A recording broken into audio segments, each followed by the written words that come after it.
Могла быть на премьере в прошлом году, потому что было очень много дел, я не смогла выбраться.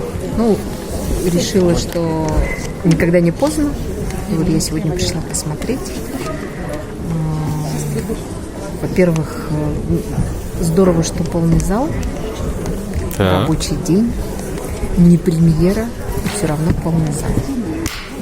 Потом, мне кажется, этот спектакль вызывает большой интерес. Но, во-первых, я так думаю, если стать, не будучи министром, просто как обыватель, как горожанин, меня бы подкупило, если бы я была просто зритель, меня подкупило бы имя Григурко. Так. Да, потому что с именем Григурко связано все такое творческое, интересное, что-то новое. Я не ошиблась. На самом деле это так. Пьеса замечательная, наши ребята играют замечательно, наши артисты.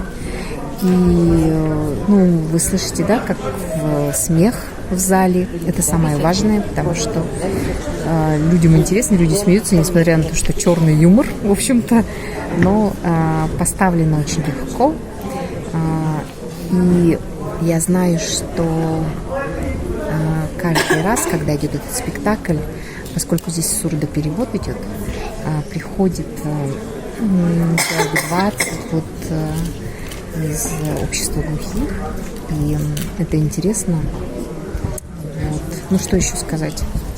Спектакль пока еще не закончился, полного впечатления еще нету, но из того, что я уже видела, спектакль хороший. И потом это все-таки сценарий очень интересный. И видим мы, у нас действующие лица, все наши звезды. Приятного вечера. Стоит посмотреть. Приятного Приходите, вечера. пожалуйста.